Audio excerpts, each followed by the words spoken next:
The live TV, सच सबसे आगे। नमस्कार, आप देख रहे हैं द लाइव टीवी। आपके साथ मैं हूं भुवन शर्मा। दोस्तों, क्या नारा था? मोदी है तो मुमकिन है, यही कहते थे ना। सही तो है। मोदी है तो कोरोना से मौतें मुमकिन है, मोदी है तो ऑक्सीजन की कमी मुमकिन है, मोदी है तो वैक्सीनेशन की किल्लत मुमकिन है। मतलब जब देश में वैक्सीनेशन की सख्त जरूरत थी तो आप उसे विदेशों में भेजकर खुद को बड़ा दिखाने की, दिलदार दिखाने की कोशिश कर रहे थे। एक तरह से कहें तो भारत को विश्व गुरु बनाने के नाम पर दुनिया का गुरु बनने की आपकी चाहत ने मुल्क को मौत के किस मुहाने पर लाकर खड़ा कर दिया, ये सामने है। अब वही विश्व भर में आपकी थू थू हो रही है।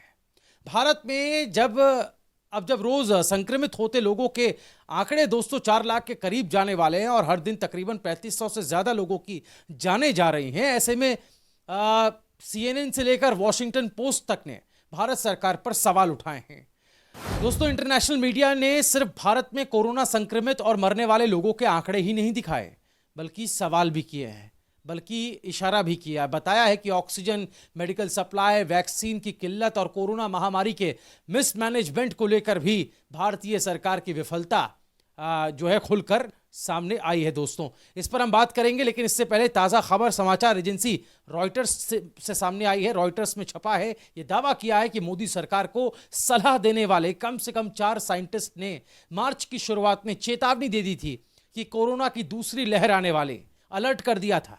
ये रिपोर्ट आप देख सकते हैं, अंग्रेजी में रिपोर्ट छपी है। रॉयटर्स की वेबसाइट पर जाकर आप इसे पूरा पढ़ भी सकते हैं। मतलब कि पता था कि तूफान आने वाला है, लेकिन सिस्टम जो है अंधा, बहरा और गूंगा बना रहा।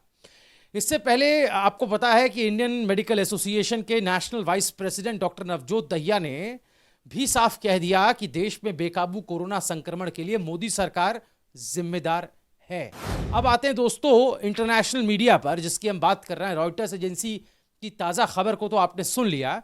इसके अलावा CNN से लेकर तमाम वॉशिंगटन पोस्ट और द गार्जियन अखबार ने क्या क्या छापा बीते एक हफ्ते में, और अभी भी लगातार उस तरह की खबरें इन अखबारों में और इन चैनलों में आ रही हैं। मसलन हम बात करते हैं द वॉशिंगटन पोस्ट की बात करते हैं। यूनाइटेड स्टेट का, संयुक्त राज्य अमेरिका का जाना माना ये अखबार है, नंबर 1 अखबार है। ये लिखता है कि भारत में दूसरी लहर तब आई जब सरकार ने कुंभ जैसे धार्मिक भीड़ को इजाजत दी।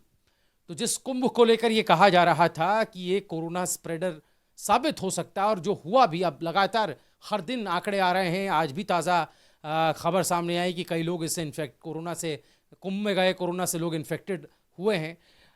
जमातियों को लेकर के पिछले साल जो कहा जा रहा था कि जमात के लोग जो हैं वो कोरोना फैलाने में सबसे आगे हैं, कोरोना विस्फोट उन्होंने किया है। कुंभ को लेकर वो लोग खामोश क्यों हैं, जरा यहाँ बताएं।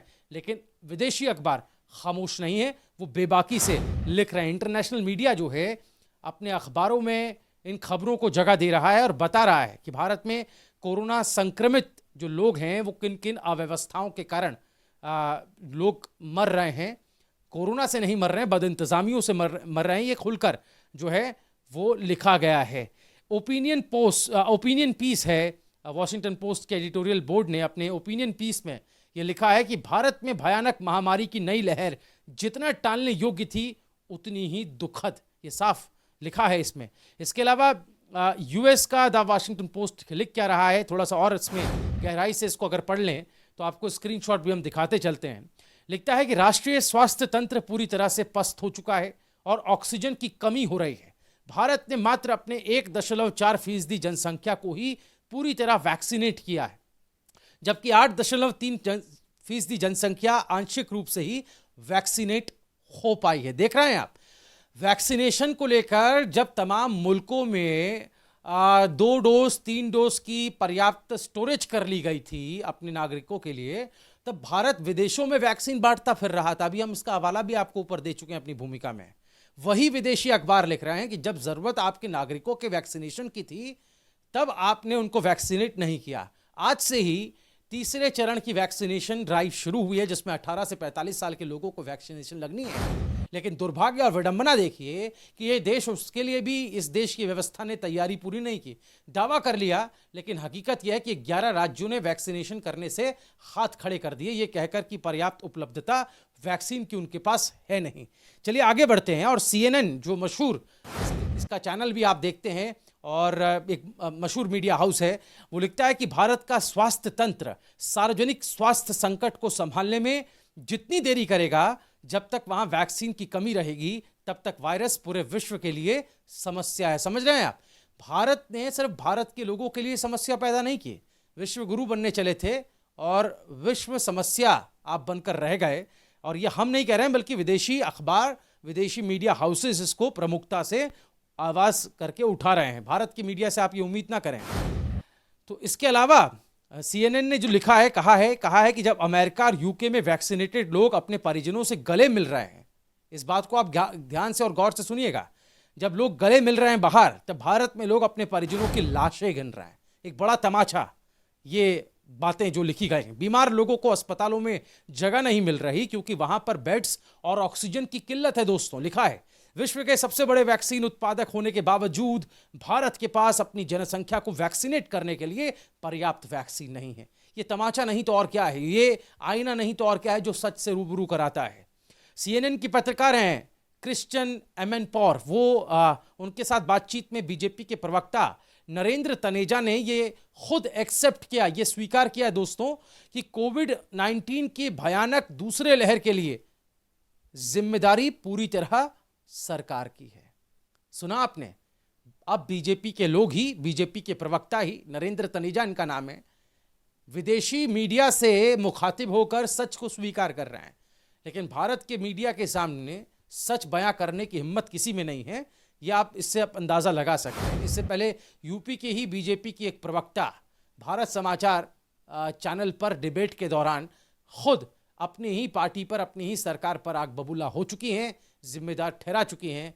आपको वो सुनाते हैं। मतलब विपक्ष को भी सुनती हूँ तो कई बातें तो उनकी भी सच है। हमने चुनाव किए, हम क्या चुनाव कर रहे हैं, हम गंगा स्नान कर रहे हैं, ये सारे कारण भी तो हम एक तरफ कह रहे हैं कि डिस्टेंस होना चाहिए, दूसरी तरफ हम चुनाव कर रहे हैं। मीडिया भी इस बात पे अपना पक्ष रखना ही नहीं चाहता कि ये सारी चीजें तो आज होने ही नहीं चाहिए। अरे जब देश में हम अच्छे होंगे तो चुनाव भी होंगे, गंगा स्नान भी होंगे। मैं भाजपा की प्रवक्ता हूं, लेकिन मेरे दर्द को आप समझ पाएंगे। ये शब्द में जो मैं आपको नमन करता हूं, आपको प्रणाम करता हूं, आपको साधुवाद देता हूं और आपकी बहादुरी की पूरे देश में सराहना करता हूं।